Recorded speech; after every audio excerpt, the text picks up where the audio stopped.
Hello.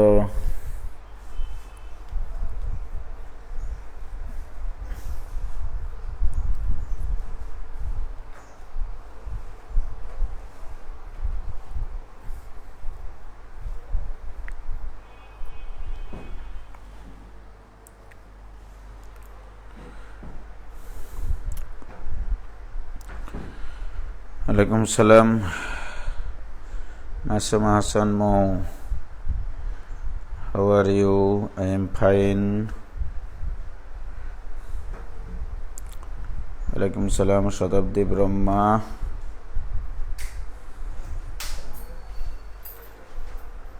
Anindadev namaskar bhaiya. Namaskar. Samuel Sajid Shammo. Bhai কেমন আছেন? আলহামদুলিল্লাহ।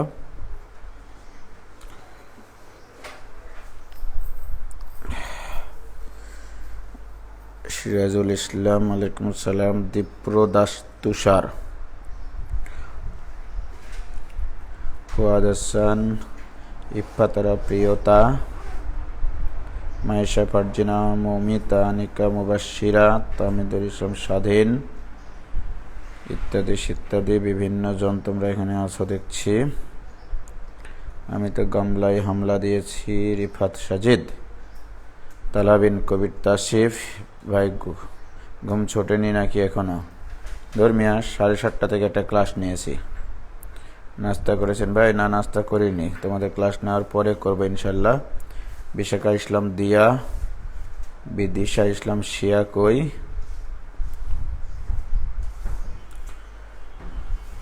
আব্দুল হামিদ ভাই, আমাদের কনিকের ক্লাসটা নিব।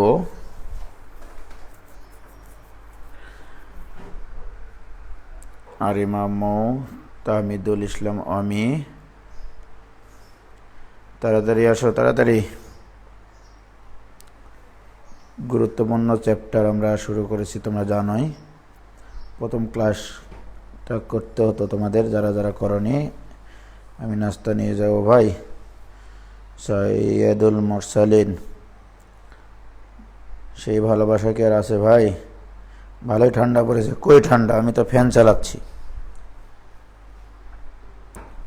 দেখো, আমি গতদিন তোমাদের 2টা বলের লব্ধি বা 2 বা ততোধিক বলের লব্ধি কীভাবে বের করা যায় সেটার ক্লিয়ার কনসেপ্ট দেওয়ার চেষ্টা করেছিলাম। সামান্তরিক সূত্র হয়েছে। তো আজকে আমি একটা জিনিস করব, সেটা হচ্ছে এরকম যে কোনো একটা বিন্দুতে ক্রিয়াশীল, মনে করো এদিকে একটা বল, এদিকে একটা বল, এটা যদি পি বল হয়, এটা যদি কিউ বল হয়, এদের লব্ধি বল মনে করো যদি আর হয়, এটা যদি লব্ধি হয়, তাহলে ভেক্টর দিয়ে যদি আমি লব্ধিকে লিখি ভেক্টর রূপে, তাহলে আর ভেক্টর লব্ধি ভেক্টর ইকুয়াল টু হবে P plus Q vector, right? 2-এর অধিক বল যদি দেওয়া থাকে, তাদের লব্ধিও যদি দেওয়া থাকে, তাহলে লব্ধি ভেক্টর ইকুয়াল টু অন্যান্য বলগুলোর মানে ভেক্টর দিয়ে যোগ করে দিলেই হবে, ঠিক আছে? আর মান নির্ণয় করার ক্ষেত্রে সেক্ষেত্রে তো আমরা জানি যে লব্ধির মান স্কোয়ার ইকুয়াল টু বলগুলোর বর্গের সমষ্টি প্লাস 2 ইন্টু 2টা করে বলের ডট গুণনের যোগফল। 2 ইন্টু 2টা করে বলের ডট গুণনের যোগফল, এটা তোমরা জানো, আমি জানাইছি গতদিন। এবার আমি যে চিন্তাটা করতে চাচ্ছি, মনে করো এই কোণটা আলফা, এই কোণটা মনে করো বিটা, ঠিক আছে? জানলাগুলো বন্ধ করে দাও অবস্থা,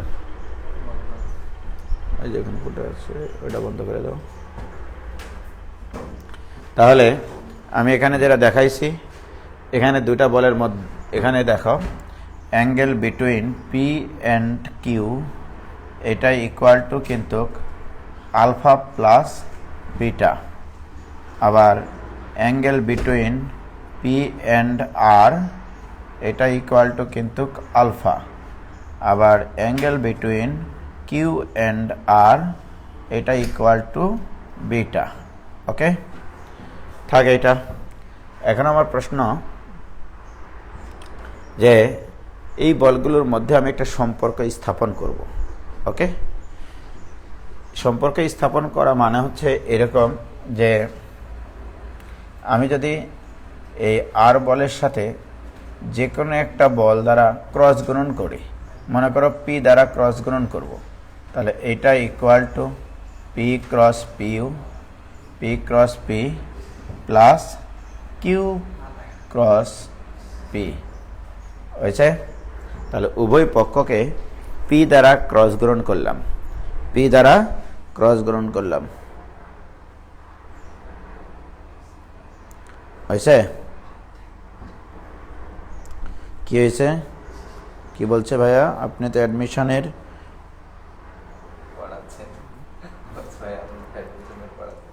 কই অ্যাডমিশনে পড়ালাম রে ফরিদুজ্জামান।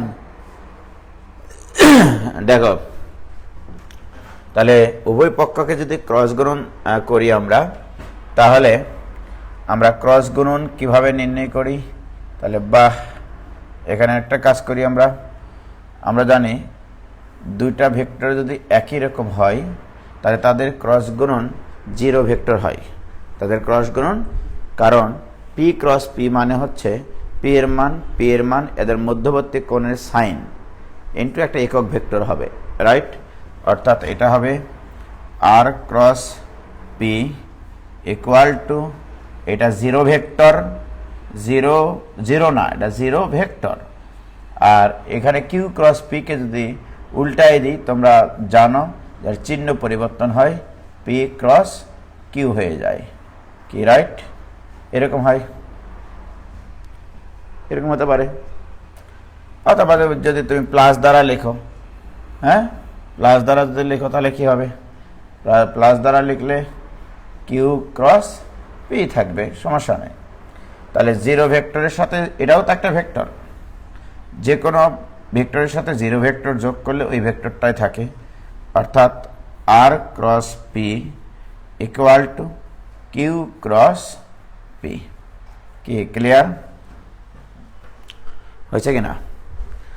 এখন আমি এই দুটার যদি মান নিই, এই দুটার উভয় পক্ষে মান নিই, তাহলে লক্ষ্য করো আর ক্রস পি আর কিউ ক্রস পি এর দিক একই দিকে কিনা? R cross P Q cross P এদের দিকটা কি একই রকম? দিক যদি একই রকম হয় তাহলে দুইটার চিহ্ন একই রকম হবে মানের, তাহলে অর্থাৎ এদের মান হবে আর এর মান, পি এর মান, এদের মধ্যবর্তী কোণের সাইন। আর এবং পি এর মধ্যবর্তী কোণ কত? আর এবং পি এর মধ্যবর্তী কোণ আলফা।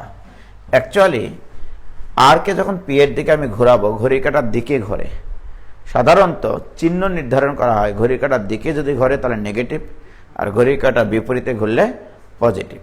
এখানে নেগেটিভ নিতে হয়, এখানেও নেগেটিভ আসবে, তাহলে দুই পাশ থেকে নেগেটিভ উঠে যাবে, সমস্যা নেই। তাহলে এটা ইকুয়াল টু কিউ এর মান, পি এর মান ইন্টু এদের মধ্যবর্তী কোণের সাইন। এই কিউ এবং পি এর মধ্যবর্তী কোণ কত মস্তাক? এখানে sine of alpha plus beta. দেখো কিউ এবং পি এর মধ্যবর্তী কোণ কিন্তু আলফা প্লাস বিটা। এখান থেকে পি আর পি কাটিয়ে যায়, কাটে গেলে হবে R sine alpha equal to Q sine of alpha plus beta. তাহলে অতএব এটাকে একটু সাজিয়ে লিখি, R divided by sine of alpha plus beta equal to Q divided by sine of alpha. এটা দাও ইকুয়েশন নম্বর 1। কে ক্লিয়ার? বলো, এইটুকু বুঝতে কারো সমস্যা হয়েছে? এটুকু বুঝতে কারো সমস্যা হয়েছে?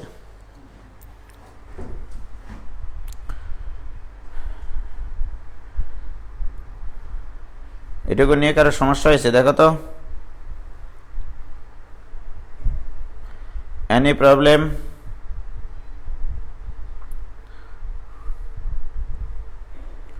কে ক্লিয়ার হয়েছে? ক্লিয়ার?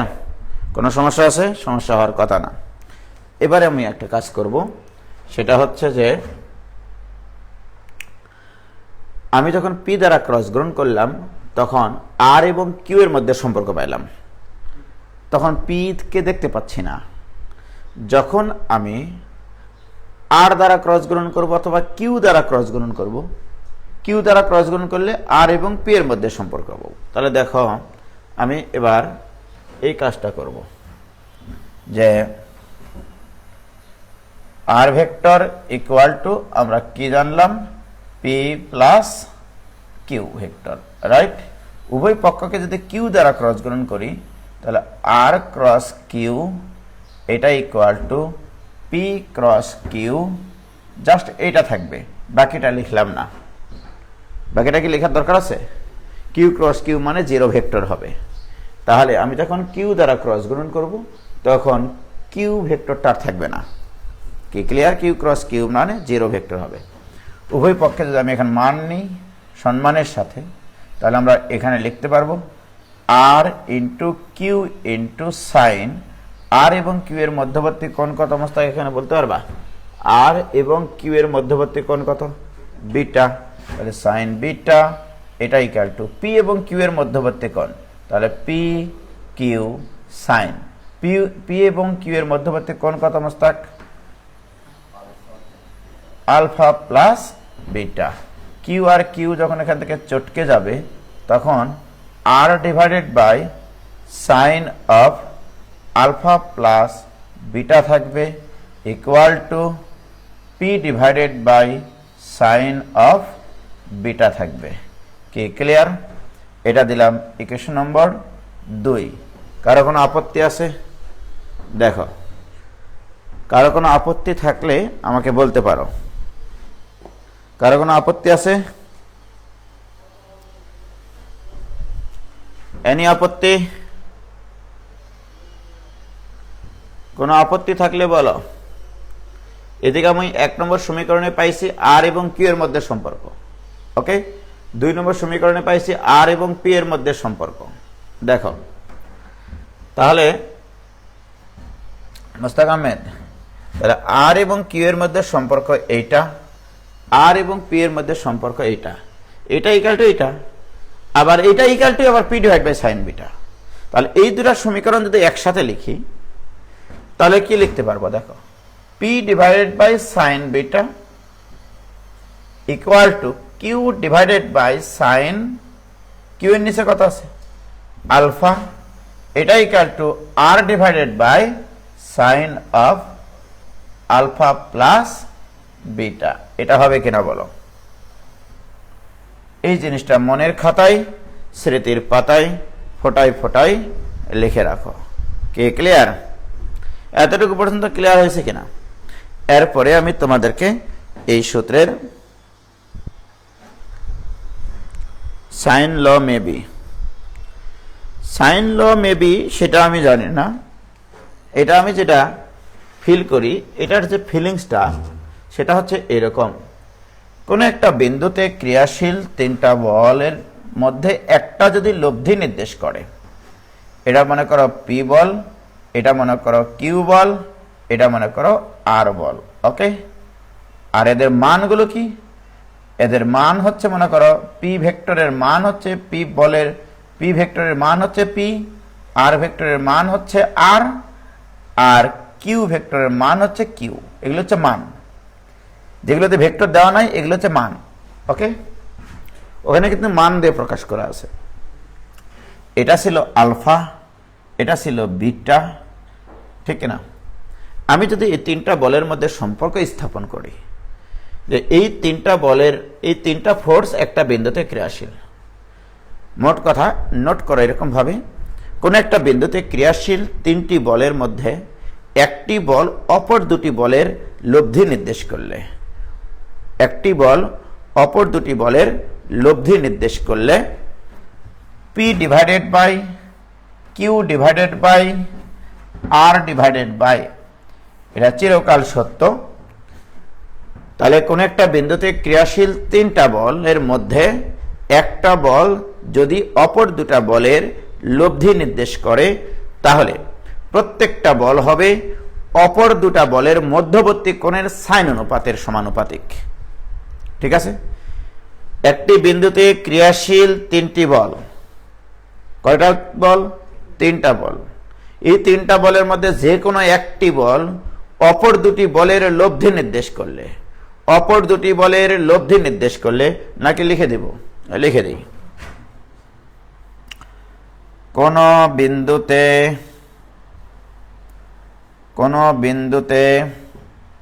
ভিন্ন ভিন্ন ক্রিয়ারেখা বরাবর ভিন্ন ভিন্ন ক্রিয়ারেখা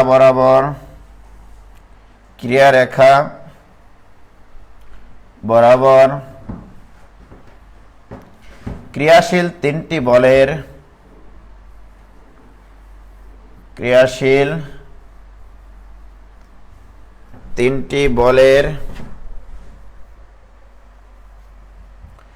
যে কোনো একটি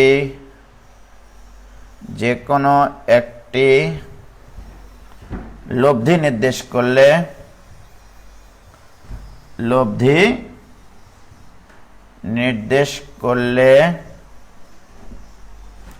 যে কোনো একটি বল লব্ধি নির্দেশ করলে প্রতিটি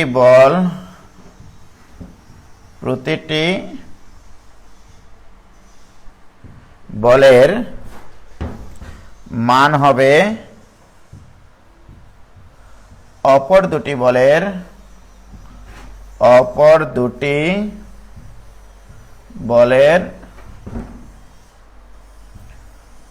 মধ্যবর্তী কোণের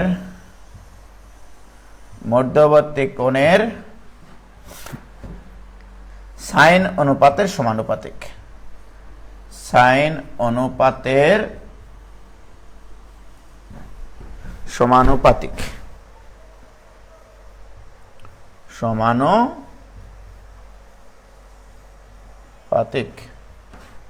কি ক্লিয়ার? কোন বিন্দুতে ভিন্ন ভিন্ন ক্রিয়ারেখা বরাবর ক্রিয়াশীল তিনটি বলের যে কোনো একটি লব্ধি নির্দেশ করলে প্রতিটি বলের মান অপর দুটি বলের মধ্যবর্তী কোণের সাইন অনুপাতের সমানুপাতিক। এই যে দেখো, আমি যখন পি বল নিব, আমি আগেই বলেছি যে এটা লব্ধি, ঠিক আছে মোস্তাক? তার মানে কি, এই তিনটা বল এখানে ক্রিয়াশীল, একটা বল লব্ধি নির্দেশ করে, এই কথা এর ভিতরে আছে। তাহলে প্রত্যেকটা বলের মান হবে অপর দুটা বলের মধ্যবর্তী কোণের সাইন অনুপাতের সমানুপাতিক। যখন আমি পি বলটা নিব, পি বল বাদে অপর দুটা বলের মধ্যবর্তী কোণ কত? তাহলে এখানে হবে সাইন বিটা, চোখ বন্ধ করে, ঠিক? কিউ ডিভাইডেড বাই, এবার যখন কিউ নিব তাহলে কিউ বাদে অপর দুটা বলের মধ্যবর্তী কোণ কত? তাহলে Q divided by sine alpha. যখন আমি আর নিব তখন আর এখানে ধরে বন্ধ করে দাও, আর বাদে অপর দুটা বলের মধ্যবর্তী কোণ কত? তাহলে sine of alpha plus beta. কি ক্লিয়ার? কোনোদিন কি ভুল হওয়ার চান্স আছে এখানে? যে আমি যদি কোনো একটা স্ট্রাকচারে দেখতে পাই তিনটা বল আছে, সেই তিনটা বলের মধ্যে একটা লব্ধি আছে, কি কোনো চান্স আছে বলো তো? কোনো চান্স নাই। এখন দেখো, লব্ধি মানে কি? এই দুইজন মিলে যে কাজ করবে, এই আর একাই সে কাজ করবে। কি ক্লিয়ার? এবার যান, তোমরা কি বুঝতে পেরেছ? হয়েছে ভাইজান?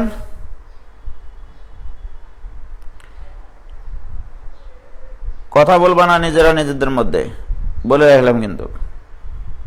আচ্ছা, সবার ক্লিয়ার হয়েছে ইনশাল্লাহ?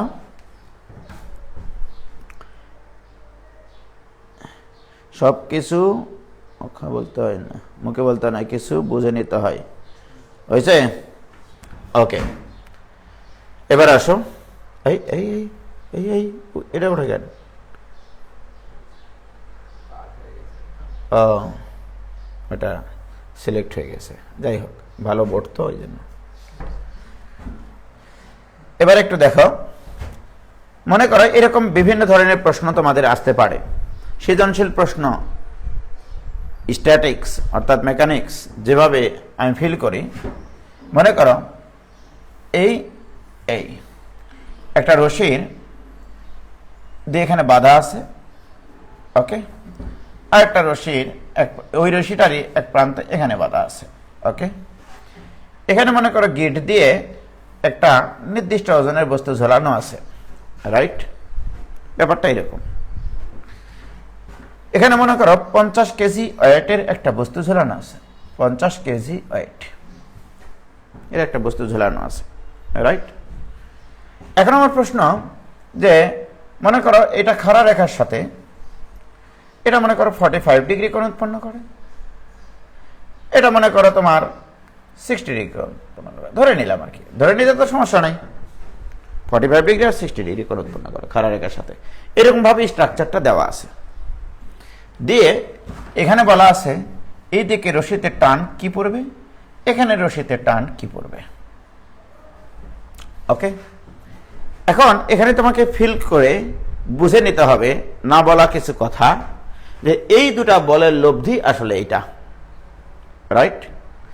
দেখো এইভাবে যখন ঝোলানো হয় এই বস্তুটা স্থির থাকে। এখন বলবো ভাই আমরা তো জানি এই দুটা বলের লব্ধি সামান্তরিক সূত্র মেনে চলে, ঠিক কিনা?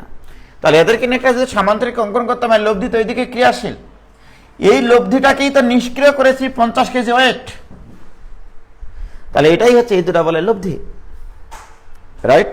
আমি যখন এভাবে ধরে রাখবো তো নিচের দিকে যে বলটা এভাবে টান আছে, এদিকে দুটা নির্দিষ্ট বলে যে টান দেওয়া হতো এটা তো বস্তুটা উপরের দিকে উঠে যেত, কিন্তু 50 কেজি ওজন দিয়ে সেটাকে নিষ্ক্রিয় করে দেওয়া হয়েছে, তাহলে লব্ধিকে নিষ্ক্রিয় করা হয়েছে নিশ্চয়ই, ঠিক না? তাহলে এটা হচ্ছে লব্ধি, বাস অঙ্ক শেষ।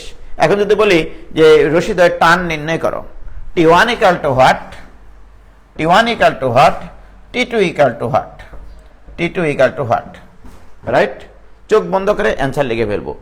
যেহেতু একটা বিন্দুতে কয়টা বল ক্রিয়াশীল মস্তক টোটাল দেখতে পাচ্ছ, 3টা বল, T1 T2 50 কেজি ওয়েট। কি ক্লিয়ার? এখন আমার প্রশ্ন, যদি তাই হয় তাহলে আমি চোখ বন্ধ করে বলগুলোর মধ্যে সম্পর্ক লিখব, T1 by T2 by equal to 50 divided by, অঙ্ক শেষ। যখন আমি T1 নিব তাহলে এর মধ্যবর্তী কোণ, এর নিচে সাইন কত কোণ লিখব, T1 ডিভাইডেড বাই অপর দুটা বলের মধ্যবর্তী কোণ, তাহলে 120 ডিগ্রি। তাহলে T1 divided by 100 sign 120 degree, অপর দুটা বলের মধ্যবর্তী কোণ। যখন আমি T2 নিব, T2 নিলে অপর দুটা বলের মধ্যবর্তী কোণ কত, 135 ডিগ্রি, তাহলে এখানে লিখব সাইন 135 ডিগ্রি। যখন আমি 50 লিখব, 50 যখন লিখবো তখন 50 বাদে অপর দুটা বলের মধ্যবর্তী কোণ কত, 60 আর 45, sine of 105 degree. Very good. অতএব এটার মান তো নির্ণয়যোগ্য ক্যালকুলেটরে, তার T1 এর মান আর T2 এর মান বাসাই করে পাই। কি ক্লিয়ার? এবার জান পারবা কিনা বলো?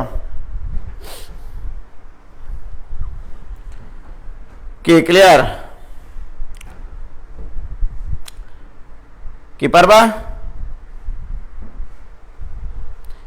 এটা তো অন্যভাবেও করা যায়, কোটি কোটি ভাবে করা যায়। কয়টা নেমে করবা তুমি? পাগলা হয়েছে? সবার ক্লিয়ার?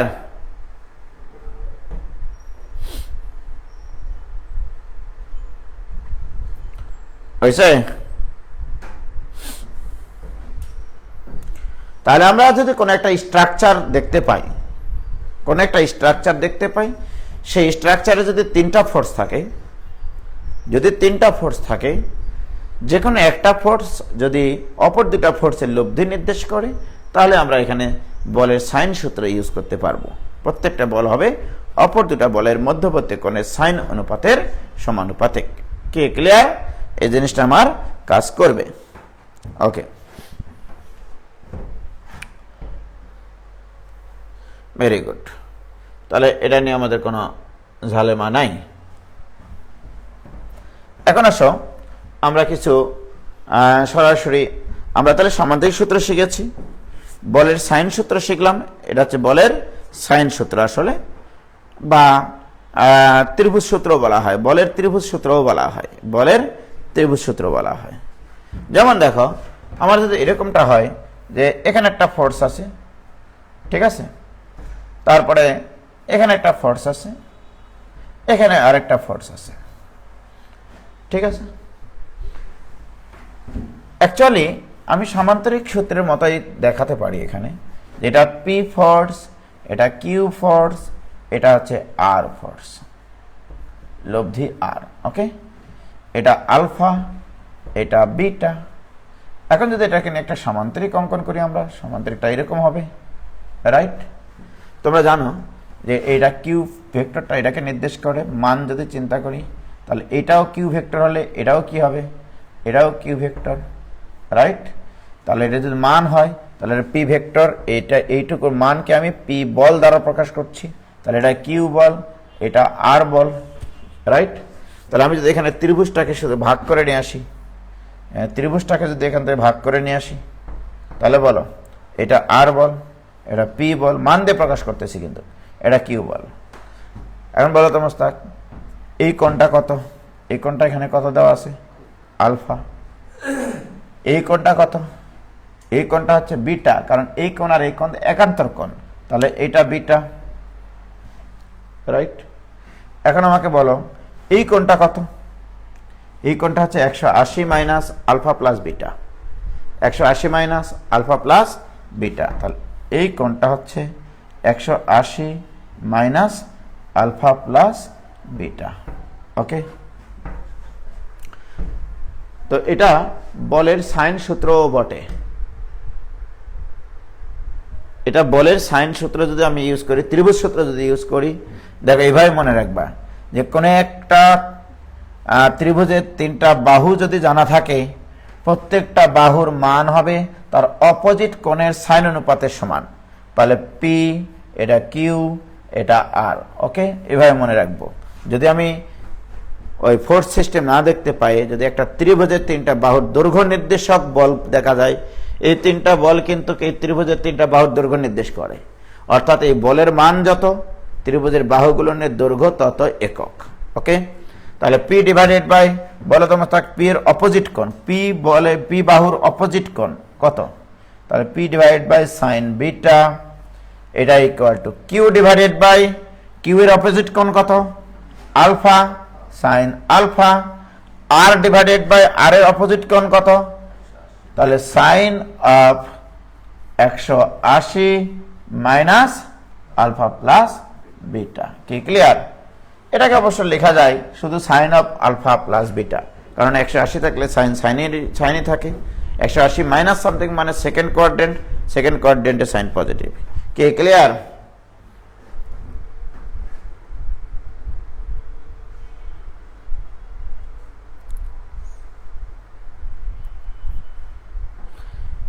আচ্ছা, এখানে কি হয়েছে তোমাদের, ওজন মানে 9.8 দ্বারা গুণ করবে, এগুলো কে শিখাইছে তোমাদের?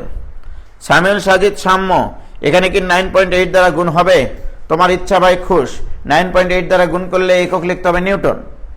আগের অঙ্কে আমার মানে ওজন ছিল 50 কেজি ওয়েট, কেজি ওয়েট দেওয়া ছিল, আমার এককটাও আসবে কেজি ওয়েটে, T1 এর মান আসবে কেজি ওয়েট, T2 এর মান আসবে কেজি ওয়েট। সমস্যা কোথায় তোমাদের? কে শেখায় এগুলো তোমাদেরকে? ফাউল সব।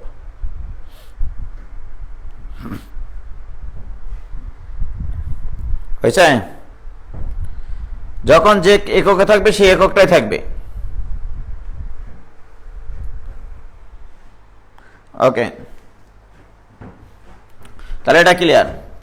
এবার আমরা কিছু অঙ্ক সলভ করব, দেখো এবার।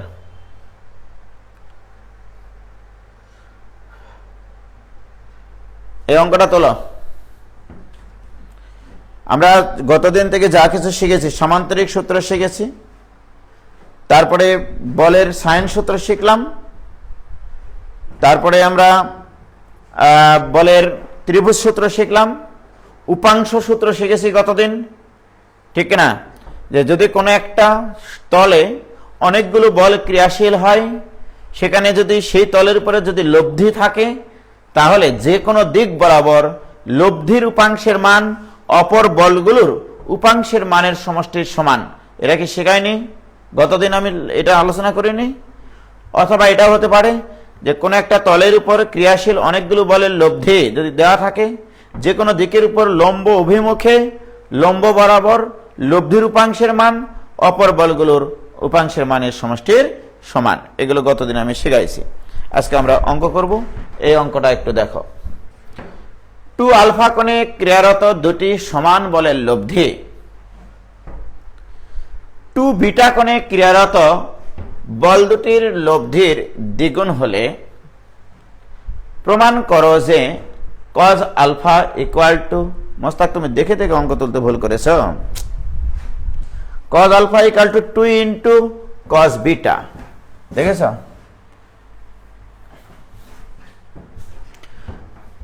আমি 6-7টা ব্যাচ পড়ানোর পর মোস্তাককে বলেছিলাম তুমি এই কটা অঙ্ক একটু লেখো, তাহলে অঙ্ক করতে তাড়াতাড়ি হবে, ছেলেমেয়েদের সময় ক্ষেপণ কম হবে। ঠিক আছে? কি করতেছে ওরা বলো তো? যাচ্ছে থায়ে ইয়া করতেছে, বাড়ি খাচ্ছে, মানে থায়ে যেন বাড়ি না খায়, ওরা ওইভাবে কাজ করুক।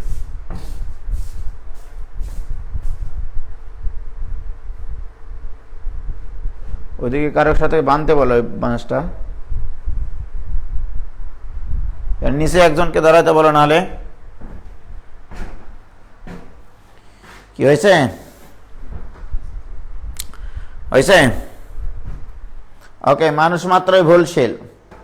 ঠিক আছে, মেনে নিলাম।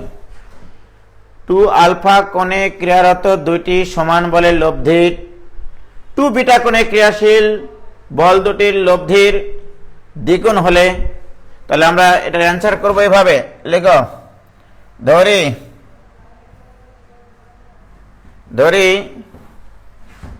বল দুটি পি ও পি, দুটি সমান বল বলা আছে, তাহলে বল দুটি কি ধরলাম? পি এবং পি। ওকে,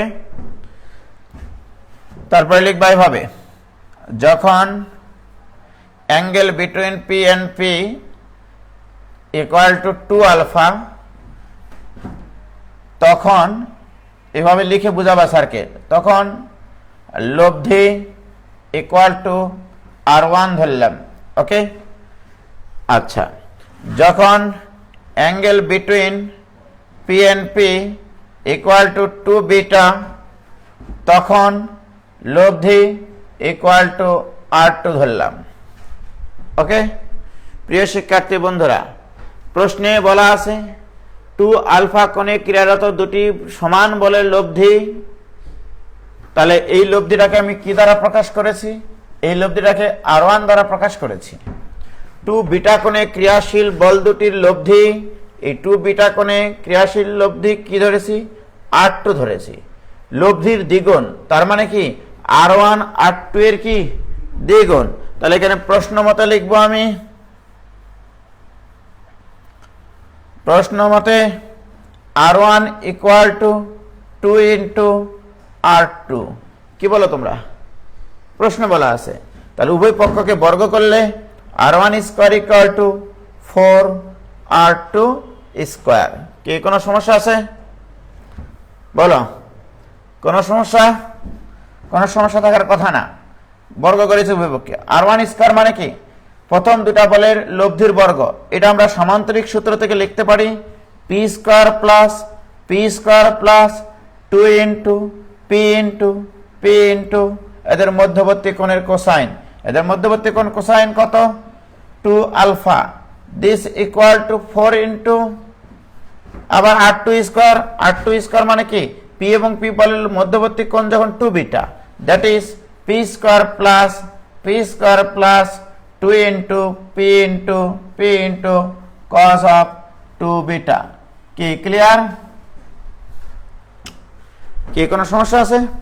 প্রিয় শিক্ষার্থী বন্ধুরা, এখানে তোমরাই বলো, এখান থেকে আসবে 2p square plus 2p square cos 2 alpha, এটা equal to 4 into 2p square plus 2p square cos 2 beta. এগুলো তো যোগ বিয়োগ, এখন অঙ্ক যা শিখার সেটা তো প্রথমে শিখে ফেলেছি আমরা, রাইট?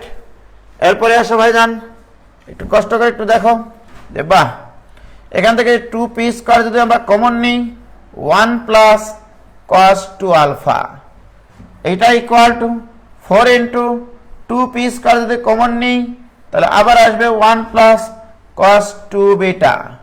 প্রিয় শিক্ষার্থী বন্ধুরা, 2p স্কয়ার উভয় পক্ষ থেকে চটকে যায় এবং আমরা এটার একটা সূত্র জানি, 1 প্লাস cos 2 আলফা মানে 2 cos স্কয়ার আলফা। এটা ত্রিকোণমিতিতে সূত্র ছিল, এটা তোমাদেরকে আমি জানাইছি। এটা ইকুয়াল টু 4 ইনটু এটা মানে 2 cos square beta, 2 cos square beta. 2 আর 2 ফু দিয়ে উড়িয়ে দেওয়া যায়, তাহলে অতএব বর্গমূল করার পরে cos আলফা ইকুয়াল টু 4 এর বর্গমূল 2, ওটার বর্গমূল cos বিটা। এই তো cos alpha equal to 2 cos beta. কি নিত? প্রমাণিত। কি ক্লিয়ার?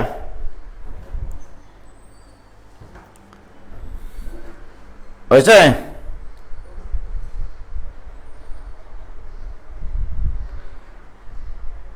কি ক্লিয়ার গো?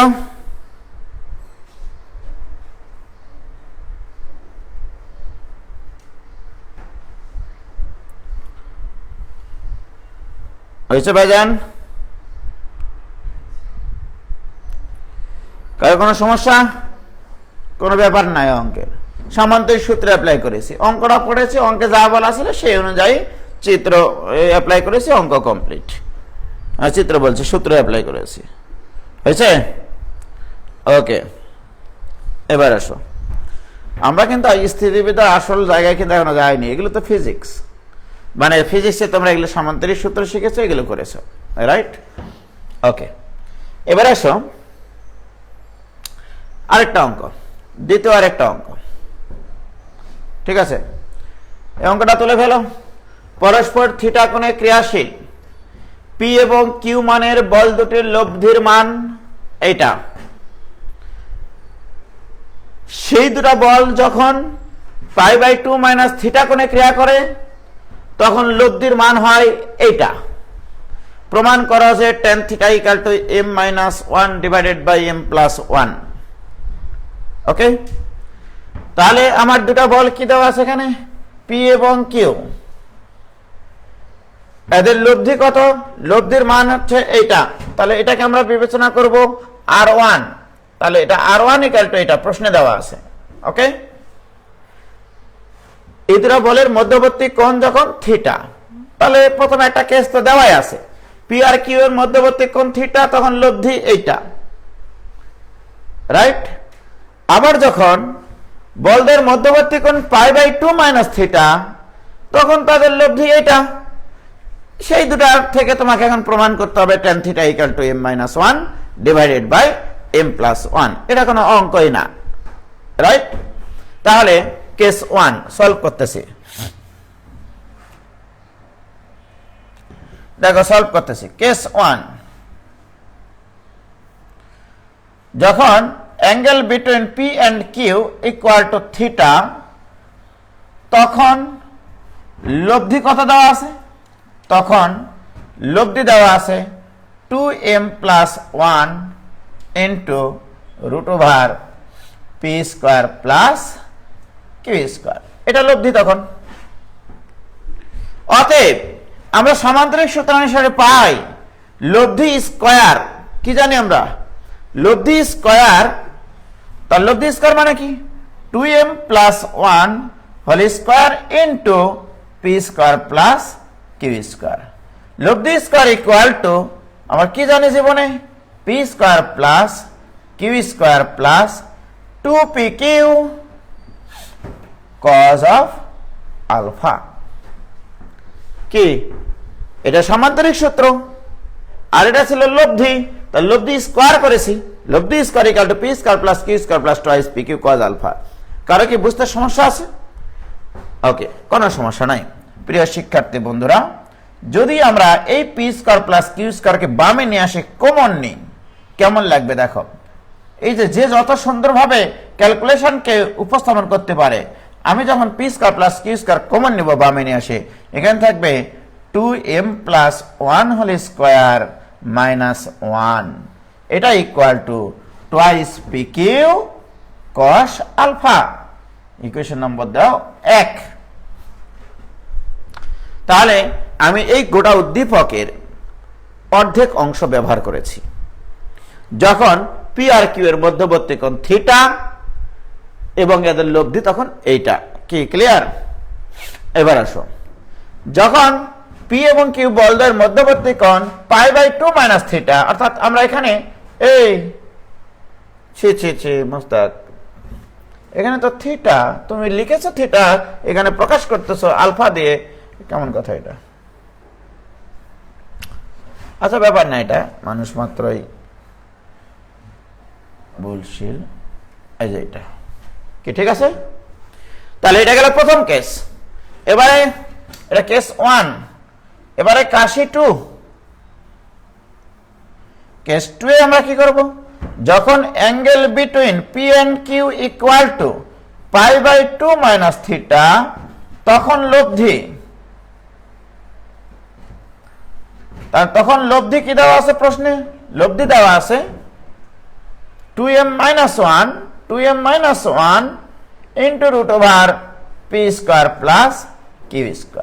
তাহলে এই ক্ষেত্রে যদি আমরা সামান্তরিক সূত্র ইউজ করি, দেখো আমি যদি এখানে সামান্তরিক সূত্র ইউজ করি তখন কি হবে? 2m - 1 হোল স্কয়ার, এটা ইন্টু p² প্লাস q² লব্ধি স্কয়ার ইকুয়াল টু বলদের বর্গের যোগফল p² plus q² plus 2 into pq into এদের মধ্যবর্তী কোণের কোসাইন। এবার বলো এদের মধ্যবর্তী কোণ কত? π/2 মাইনাস থিটা। কি ক্লিয়ার প্রিয় শিক্ষার্থী বন্ধুরা? আবারও আমরা এই অংশটা বামে নিয়ে এসে কমন নেব। কমন নিলে p² প্লাস q², কমন নেওয়ার পরে থাকবে আমাদের 2m - 1 whole square minus 1। Okay, this equal to 2pq sin theta. sin theta কেন হলো? cos π/2 আছে, π/2 থাকলে cosটা সাইনে রূপান্তর হয়। π/2 মাইনাস সামথিং মানে ফার্স্ট কোয়াড্রেন্টে অল পজিটিভ। এটা দিলাম ইকুয়েশন নম্বর 2। অঙ্ক শেষ। তোমাকে প্রমাণ বের করতে বলেছে tan থিটার মান। ওরে ভাই রে ভাই, 2 নম্বর সমীকরণকে যদি 1 নম্বর সমীকরণ দ্বারা ভাগ করে দেই, মানুষ কিভাবে তাক লাগে যাবে দেখো। এটা ভাগ এটা যখন করবো রে ভাই, এটা কাটি যাবে, sin theta by cos theta থাকবে মানে tan থিটা। ওকে, আবার এটা ভাগ এটা যখন করব, ডান পার ভাগ করলে বাম পার ফলন তুমি দেখাবা না? তাহলে এটা ভাগ এটা যখন করবা তখন p² প্লাস q² আর p² প্লাস q² কাটি কুচি হয়ে যাবে। তাহলে অতএব 2/1 হতে পাই, 2/1 হতে পাই। তাহলে 2/1 হতে পাই।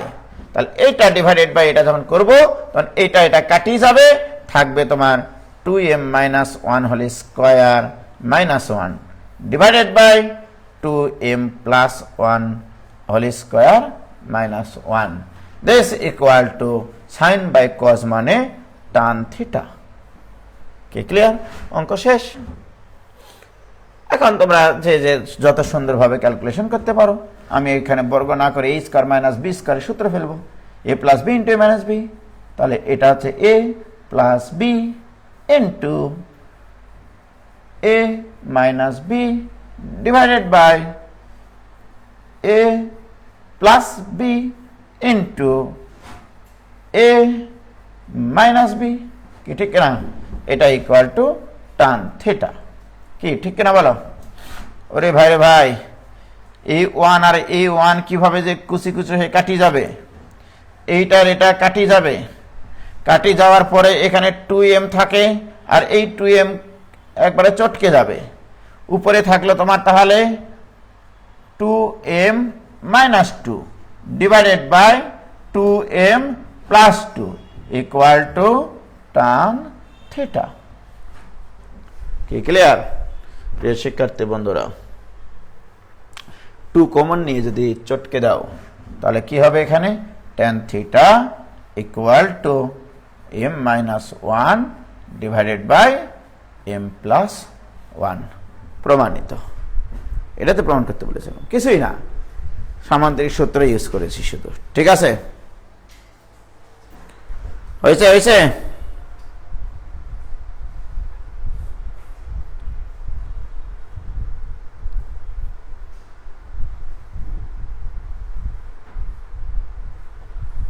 কি ক্লিয়ার? থিটা হবে, হ্যাঁ ঠিক আছে। কারো কোনো সমস্যা বলো? কোনো জায়গায় এতটুকু যদি গ্যাপ থাকে সেটা বলো। কোনো গ্যাপ নাই, ঝকঝকা, ঠিক আছে, ওকে। তাহলে এই অঙ্ক আমাদের জীবন থেকে চলে গেল। এবারে দেখো আরেকটা অঙ্ক, এই যে এবার 3 নম্বর অঙ্ক লেখো।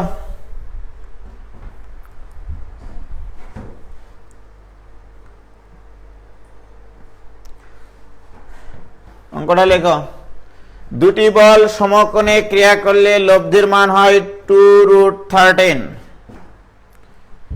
এবং বৃহত্তম লব্ধির মান 10 নিউটন। বল দুটি 120 ডিগ্রি কোণে ক্রিয়া করলে লব্ধির মান কত? বাহ, হেবি সুন্দর প্রশ্ন, এক্সেলেন্ট প্রশ্ন। দুটি বল সমকোণে ক্রিয়া করলে লব্ধির মান হয় 2√13, বৃহত্তম লব্ধির মান 10 নিউটন। আমরা জানি দুটা বল যদি একই দিকে ক্রিয়াশীল হয় তাদের লব্ধি হয় বৃহত্তম। দুটা বল যদি একটা বিন্দু থেকে বিপরীত দিকে ক্রিয়াশীল হয় লব্ধির মান হয় ক্ষুদ্রতম। অর্থাৎ দুটা বল পি এবং কিউ যদি হয়, পি গ্রেটার দেন যদি কিউ হয়, তাহলে ম্যাক্সিমাম লব্ধি হবে পি প্লাস কিউ, মিনিমাম লব্ধি হবে পি মাইনাস কিউ। সমকোণে যদি দুটা বল ক্রিয়াশীল হয় তাদের লব্ধি হয় √p² প্লাস k², রাইট? এটা আমরা জানি, ওকে। তাহলে একটা কাজ করি, আমরা এখানে যা কিছু বলা আছে সেগুলো নিয়ে আলোচনা সমালোচনা শুরু করে দিই। তাহলে ধরি কি কি দেওয়া আছে দেখো। ধরি বল দ্বয় পি ও কিউ, কি ক্লিয়ার? এবারে দেখো প্রশ্নে কি কি বলা আছে। যখন অ্যাঙ্গেল বিটুইন, তাহলে কেস 1 হচ্ছে, কেস 1-এ বলা আছে যে যখন এদের মধ্যবর্তী কোণ 90 ডিগ্রি তখন লব্ধি হয় 2√13। তাহলে আমরা জানি কেস 1 এইভাবে লিখবা, angle between P and Q equal to যখন 90 ডিগ্রি তখন আমরা জানি লব্ধি equal to √p² plus q²। এটা তোমরা ফিজিক্সও জানেছো, সব জায়গায় জানেছো, রাইট? তাহলে বা প্রশ্ন মতে সেই লব্ধিরা কত দেওয়া আছে মোস্তাক? 2√13, এটা equal to √p² plus q², কি ক্লিয়ার? অতএব p² plus q² equal to 52। Equation number 1 দিয়ে রাখলাম, কি ক্লিয়ার? 1 নম্বর ইকুয়েশন কমপ্লিট। 52 কি করে হলো? 4 4 13 52, বর্গ করেছি তাই। 1 নম্বর কেস কমপ্লিট। বৃহত্তম লব্ধি, তাহলে আমাদের প্রশ্ন মতে দ্বিতীয় কেস 2 হচ্ছে কি বলা আছে? বৃহত্তম লব্ধি। তাহলে বৃহত্তম লব্ধি পি প্লাস কিউ, এটা ইকুয়াল টু দেওয়া আছে, কত দেওয়া আছে মোস্তাক? 10 নিউটন। তাহলে এটা ইকুয়াল টু 10, প্রশ্ন মতে P plus Q equal to 10 দেওয়া আছে, কি ক্লিয়ার? 120 ডিগ্রি কোণে ক্রিয়া করলে লব্ধির মান কত সেটা পরে আসতেছে। পি প্লাস কিউ আছে, এবারে 1 হতে পাই। এই যে দেখো আমরা এখানে কিন্তু p² প্লাস q² জানা, p প্লাস কিউ জানা, এই দুটো ইকুয়েশন ব্যবহার করে পি এবং কিউ নির্ণয় করা যেতে পারে, রাইট? কিভাবে? এই দুটো সমীকরণ সমাধান করে পি এবং কিউ এর মান বের করো। পি এবং কিউ এর মান বের করো, আমি বলবো না। এই দুটো সমীকরণ সমাধান করে পি এবং কিউ এর মান বের করো। পি এবং কিউ এর মান বের করে দাও। মাগো ব্যথা।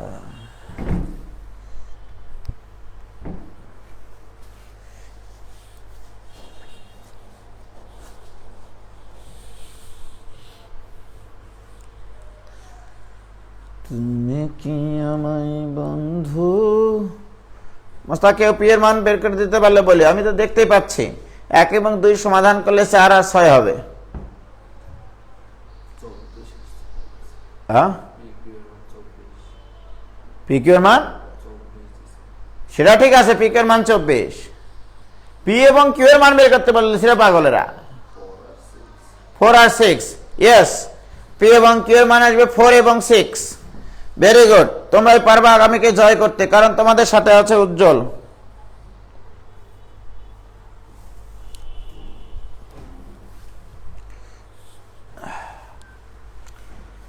তাহলে আমরা কি পেলাম? পি এর মান পেলাম 4 সমাধান করে, কিউ এর মান পেলাম 6। তাহলে পি এবং কিউ জানা হয়ে গেছে। পি এবং কিউ না জানেই তোমরা সবকিছু বের করতে পারবা। তোমরা শুধু পি কিউ বের করিও, পি কিউ, তোমাদের পি কিউটা বের করা মানে সহজ হয়েছে, তাই না? পি কিউ এর মান 24, আমার এটার মান প্রয়োজন নাই এই অঙ্কে। পি এবং কিউ পৃথকভাবে প্রয়োজন নাই। কেন প্রয়োজন নাই আমি তোমাদেরকে বলছি এবার। তাহলে পি প্লাস কিউ জানা আছে, P square plus Q square জানা আছে, পি কিউ কত পাইলা? 24। অর্থাৎ তোমরা সম্ভবত ওখানে বর্গ করে তোমরা পি কিউ এর মান বের করেছো। ওকে, আমাকে এবার বলেছে বলদের যখন 120 ডিগ্রি কোণে ক্রিয়াশীল তখন তাদের লব্ধির মান নির্ণয় করো। তাহলে আমরা ধরে নিলাম যখন বলদের মধ্যবর্তী কোণ 120 ডিগ্রি, অর্থাৎ পি এবং কিউ এর মধ্যবর্তী কোণ যখন 120 ডিগ্রি, তখন লব্ধি ধরে নিলাম আর। লব্ধি ইকুয়াল টু আর। আমরা জানি R square equal to P square plus Q square plus 2pq cos alpha. Alpha মানে এখানে কত মোস্তাক? 120 ডিগ্রি। কি ক্লিয়ার? প্রিয় শিক্ষার্থী বন্ধুরা, বলো P square plus Q square এর মান জানা আছে কিনা? কত আছে? 52 প্লাস 2 ইনটু পি কিউ এর মান জানা আছে কিনা? 24। পি আর কিউ পৃথকভাবে বের করার কোনো প্রয়োজন ছিল না, আমার প্রয়োজন নাই। cos 120 ডিগ্রির মান মাইনাস হাফ, এই হাফ এর আর এই 2, তাহলে এই হাফ আর এই 2 তো হাফ, তাহলে থাকবে তোমার 52 মাইনাস 24।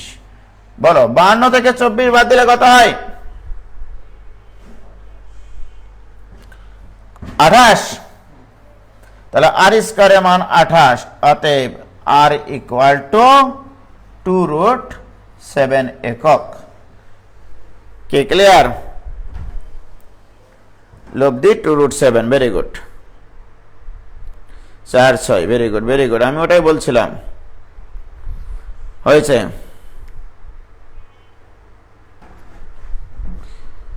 কি ক্লিয়ার? Very good. তাহলে তোমরা তো ভালোই অঙ্ক পারো দেখি ফিজিক্সের। হ্যাঁ, ওকে, এবার একটা অঙ্ক দেব, দেখো।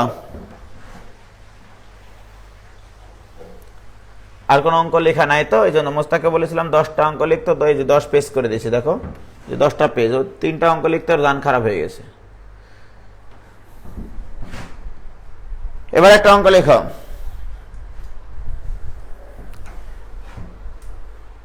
কোন একটি বিন্দুতে ক্রিয়াশীল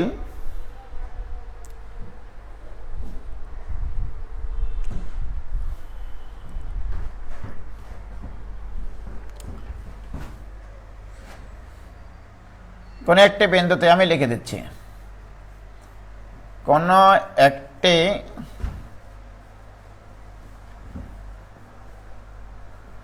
বিন্দুতে ক্রিয়াশীল দুটি বল, ক্রিয়াশীল দুটি বল পি ও 2p। ঠিক আছে?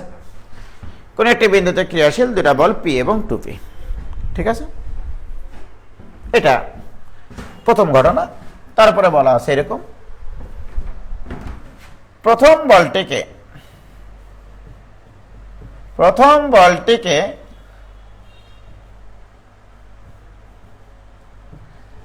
দ্বিগুণ করে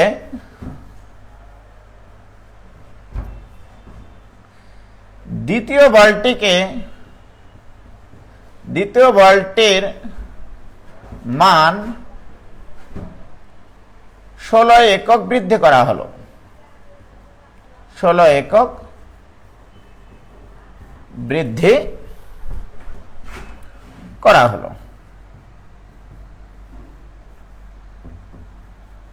ওকে, লব্ধির দিক অপরিবর্তিত থাকলে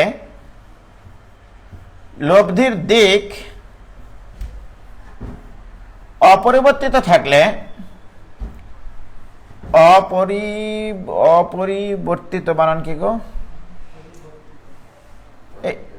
আচ্ছা, এইভাবে দিলাম, হ্যাঁ, যেখানে দীর্ঘইকার ইকুয়াল টু হ্রস্বইকার। অপরিবর্তিত থাকলে পি এর মান নির্ণয় করো। পি এর মান ইকুয়াল টু হোয়াট? ঠিক আছে, এতক্ষণ থেকে তো শুধু সামান্তরিক সূত্র ইউজ করতেছিলাম। এবার হেভি একটা অঙ্ক দিয়েছি। কোন একটি বিন্দুতে ক্রিয়াশীল দুটি বল পি এবং 2p, এদের মধ্যবর্তী কোণ কত সেটা আমাদের জানা নাই, রাইট?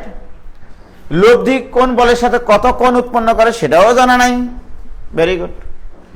তাহলে কোন একটি বিন্দুতে ক্রিয়াশীল দুটি বল পি এবং টুয়াইস পি, প্রথম বলটিকে দ্বিগুণ করে দ্বিতীয় বলটির মান 16 একক বৃদ্ধি করা হলো লব্ধির দিক অপরিবর্তিত থাকলে। কি সুন্দর কথা। তার পি এর মান কত? ওকে প্রিয় শিক্ষার্থী, ফিলিংসটা হচ্ছে এরকম। আমি যদি প্রথম ক্ষেত্র এটা বলি, আমার এখানে দুটা কেস। একটা কেস হচ্ছে এরকম যে এটা পি বল মস্তক, এটা টুয়াইস পি বল। ওকে, এখানে লব্ধি হচ্ছে এটা মনে করো R1। ওকে, দ্বিতীয় কেস হচ্ছে এটা হয়ে গেছে তোমার টুয়াইস পি, এটা হয়ে গেছে তোমার 2p প্লাস 16। দেখো, দ্বিতীয় কেস এটা, প্রথম কেস এটা যে পি এবং টুয়াইস পি কোণে ক্রিয়াশীল যখন, তখন তাদের একটা লব্ধি থাকবে। আবার যখন প্রথম বলটিকে দ্বিগুণ করা হয়েছে, কি এটা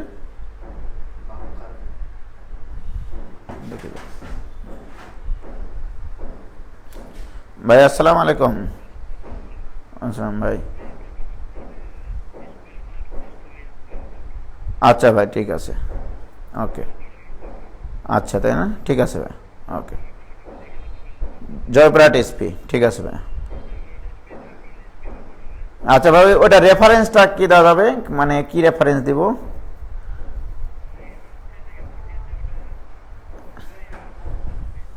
দুই 11/2020 ভাই, একটু দাঁড়ান। 2/11/20 300 মেমো নম্বর 301, তাই না?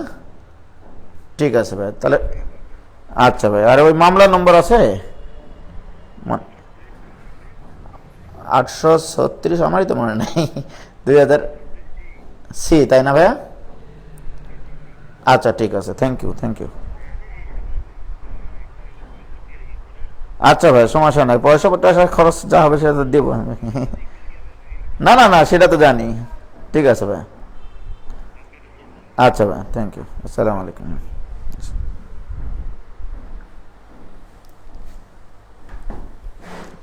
ওকে,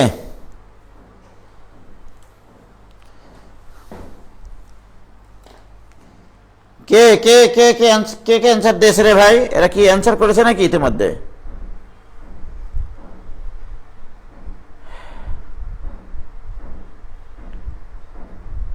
ওকে, দেখো,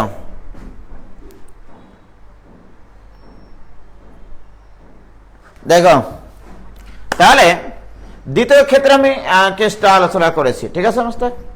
এখন আমার প্রশ্ন যে এরও তো একটা লব্ধি থাকবে।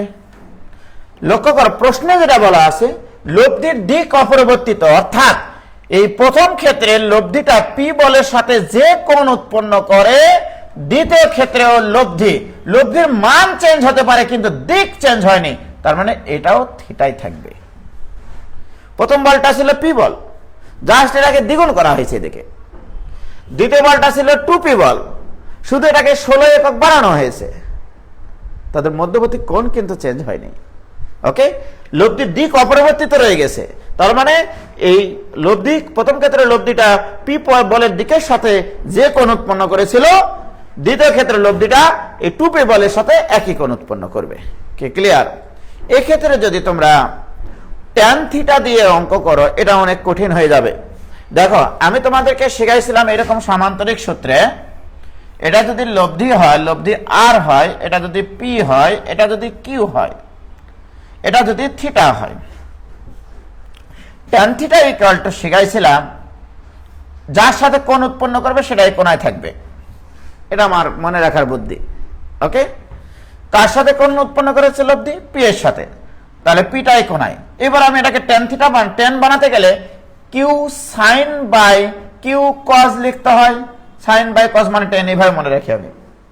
আর এখানে হয় বলদয়ের মধ্যবর্তী কোণ, অর্থাৎ বলদয়ের মধ্যবর্তী কোণ যদি আলফা হয়, তাহলে এই সূত্রটা আমি তোমাদেরকে শেখাইছিলাম। তাহলে আমি ধরে নিলাম এই দুটো বলের মধ্যবর্তী কোণ আলফা, তাহলে এটাও আলফা। তোমরা যদি এই প্রথম সূত্রে ট্যান থিটার সূত্রে ফেলো, তাহলে ট্যান থিটা এখানটা কি হতো?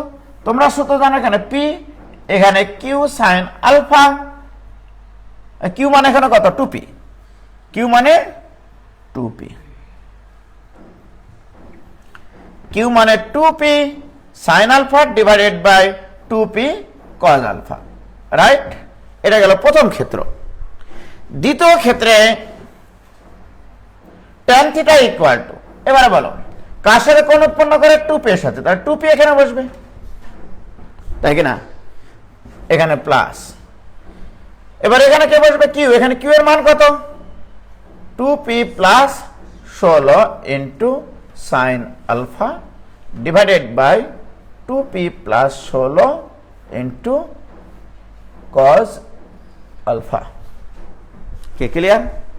অ্যাকচুয়ালি এই দুটো ইকুয়েশন, এই দুটো চিত্রের জন্য সত্য, কিন্তু দেখো এটাও ট্যান থিটা, এটাও ট্যান থিটা। তোমাদের এখন চিন্তা হচ্ছে, ফিলিংস আসতেছে, এটা ইকুয়াল টু এটা বলে আমি পি এর মান বের করব। এটা করতে গেলে বাটাম বুটাম খুলে একবারে একাকার হয়ে যাবে। বই দেখে নিও, এটা ইকুয়াল টু এটা বলেও পি এর মান বের করেছে। বাট তাহলে এটা একটা প্রসেস, কিন্তু আমি আর বলবো না, কারণ এটা ইকুয়াল টু এটা, তাহলে এটা সমান বলে পি এর মান এখান থেকে বের করা যাবে। কিন্তু আমি অঙ্ক এইভাবে করাবো না। আসলে আমি যে ফিলিংসটা বলবো সেটা হচ্ছে এরকম, খেয়াল করো। লব্ধির দিক অপরিবর্তিত থাকবে এই সংক্রান্ত যত অঙ্ক আছে পৃথিবীতে, সব অঙ্ক আমি এখন যে নেমে করাবো সেটা দিয়ে করবা। প্রথম কেস, এটা হচ্ছে পি বল, এটা হচ্ছে টুয়াইস পি বল। মোটামুটি পি বলটা ছোট বোঝা যাচ্ছে, এটা হচ্ছে তোমার টুয়াইস পি বল, রাইট? এক্ষেত্রে লব্ধিটা হবে, অ্যাকচুয়াল চিত্র যদি দেখি তাহলে এই সামান্তরিকের কর্ণ, রাইট? এটা হচ্ছে প্রথম লব্ধি, দ্যাট ইজ R1। ঠিক আছে সমস্ত? সেকেন্ড কেস হচ্ছে প্রথম বলটিকে যখন দ্বিগুণ করা হলো, মোটামুটি দ্বিগুণ যেন হয় আর কি, অর্থাৎ এটা টুয়াইস পি হয়ে গেল, এখান থেকে কিন্তু ক্রিয়া করেছে। ঠিক আছে সমস্ত? দ্বিতীয় বলটিকে 16 একক বাড়ানো হলো, তাহলে এই বলটা হয়ে গেল তখন তোমার 2p প্লাস 16। তখন লব্ধিটা কি হবে? লব্ধি হবে এইটাকে নিয়ে আমি সামান্তরিক অঙ্কন করব। এই যে সামান্তরিক, এই সামান্তরিকের কর্ণ হচ্ছে এটা। এবার এই যে লব্ধির দিক অপরিবর্তিত রয়ে গেছে, আমি এমন একটা চিত্র আঁকেছি, লব্ধির আগের দিক আর এখনকার দিক কিন্তু অপরিবর্তিত। এই লব্ধিটা হচ্ছে R2 ধরো, লব্ধির দিক কিন্তু অপরিবর্তিত, চিত্র কিন্তু এইটা, রাইট? এখন তোমাকে পি এর মান বের করতে হবে, এই চিত্র থেকে তোমাকে পি এর মান বের করতে হবে। তাহলে আমি কি বুঝাইছি? এইটুকু দ্বারা পি বলকে নির্দেশ করেছি, এইটুকুকে 2p বল দ্বারা নির্দেশ করেছি, রাইট? এইটুকু কত? এইটুকু কত? তাহলে এইটুকু 2p, এইটুকু কত? এইটুকু কত? তাহলে 2p প্লাস 16। কি ঠিক? এবার মনটা একটু খোলো, দেখো মোস্তাক, যেহেতু এই ত্রিভুজটা এবং এই বড় ত্রিভুজটা সদৃশ কোণী ত্রিভুজ, কি ত্রিভুজ? সদৃশ কোণী। কেন? এই ছোট ত্রিভুজের এই কোণ আর বড় ত্রিভুজের এই কোণ তো একই। ছোট ত্রিভুজের এই কোণ আর এই বড় ত্রিভুজের এই কোণ সেম। ছোট ত্রিভুজের এই কোণ আর বড় ত্রিভুজের এই কোণ সেম। সুতরাং এটা সদৃশ কোণী ত্রিভুজ। সদৃশ কোণী ত্রিভুজের অনুরূপ বাহুগুলোর অনুপাত সমান। অনুরূপ বাহুগুলোর অনুপাত, তাহলে ছোট ত্রিভুজের এইটার অনুরূপ বড় ত্রিভুজের এইটার, ঠিক না? তাহলে সদৃশ কোণী ত্রিভুজ হতে পায়, বইয়ে ভাষা লেখা আছে দেখবা একটু, এই সদৃশ বানান ভুল হয়ে গেল। সদৃশ কোণী ত্রিভুজ হতে পায়, সদৃশ কোণী ত্রিভুজ হতে পাই। ওকে প্রিয় শিক্ষার্থী বন্ধুরা, সদৃশ কোণী ত্রিভুজ হতে যদি আমরা দেখি, তাহলে এই বাহুর অনুরূপ বাহু হচ্ছে এই যে এইটুকুর অনুরূপ বাহু হচ্ছে এইটা, তাহলে p ডিভাইডেড বাই 2p সদৃশ কোণী ত্রিভুজের অনুরূপ বাহুগুলোর অনুপাত, এটা ইকুয়াল টু, বলো তো মোস্তাক, ছোট ত্রিভুজের এই বাহুর অনুরূপ বড় ত্রিভুজের কোন বাহু দেখতে পাচ্ছ? ভেরি গুড, তাহলে 2p divided by 2p plus 16। এবার একটু মনটা খোলো, খুলে দেখো কি কাহিনীটা ঘটতেছে। শেষ তো অঙ্ক। এই যে এই p আর এই p কাটি দিলাম, আর আর গুণ করলে 4p equal to 2p plus 16। বাহ, এবারে এই 2p থেকে 4p থেকে 2p যদি বাদ দাও, তাহলে 2p ইকুয়াল টু 16, অতএব p ইকুয়াল টু 8। এটাই অ্যান্সার। কে ক্লিয়ার? ও ভাইজান, এটা কি পারা যাবে?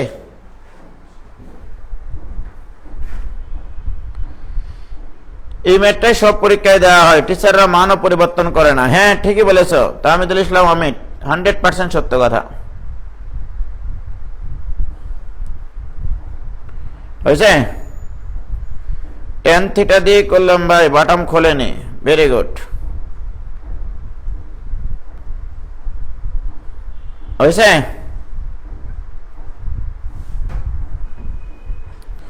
কোনটা অপর বল থেকে নিলে তো টেন দিয়ে করা যায়? ইচ্ছা তোমাদের, ইচ্ছা ভাই খুশি কাটতো, যা ইচ্ছা তাই। ঠিক আছে, তাহলে সদৃশ কোণী ত্রিভুজের কারিশমতে বুঝতো কি, তাহলে এই ধরনের যত অঙ্ক আছে সব হয়ে যাবে। ঠিক আছে, তো এখন ঘটনা হলো, তোমাদের কাছে যদি কেতাব স্যারের বই থাকে, কেতাবউদ্দিন স্যারের বইয়ের এই কটা অঙ্ক তোমরা বাসায় আজকে করবা। আমি বলে দিচ্ছি, 8A chapter 311 page, 8A chapter, এটা নতুন বই, একবারে ব্র্যান্ড নিউ 2020 এডিশনের। তোমরা বাসায় অঙ্ক করবা। 2 এর সব কয়টা? না, 2 এর 2 এর 2 এর 2 এর 2 এর 2 এর 2 এর 2 এর এ থেকে শুরু করে এন পর্যন্ত, A B C D E F G H I J K L M N ইত্যাদি। ঠিক আছে, এই 2 এর সব কটা অঙ্ক করে ফেলবে আজকে। ঠিক আছে, এগুলো সব সামান্তরিক সূত্রের অঙ্ক। আজকে আমি 3 নম্বর অঙ্ক করেছি, 3 নম্বর অঙ্ক কমপ্লিট। ওকে, 4 নম্বর অঙ্ক তোমরা করবা। 4 আজকে আমি 5ও কমপ্লিট করে দিয়েছি। ওয়াও, 5 এর এবিসি, 5 এর সব কটা করার দরকার নাই, 5 এর এবিসি। তাহলে 2 এর সব, 3 এর সব, 4 এর সব, 5 এর এবিসি, 5 এর এবিসি, 5 এর এবিসি করবা। ওকে, এই কটা অঙ্ক তোমাদের আজকে বাড়ির কাজ। ঠিক আছে,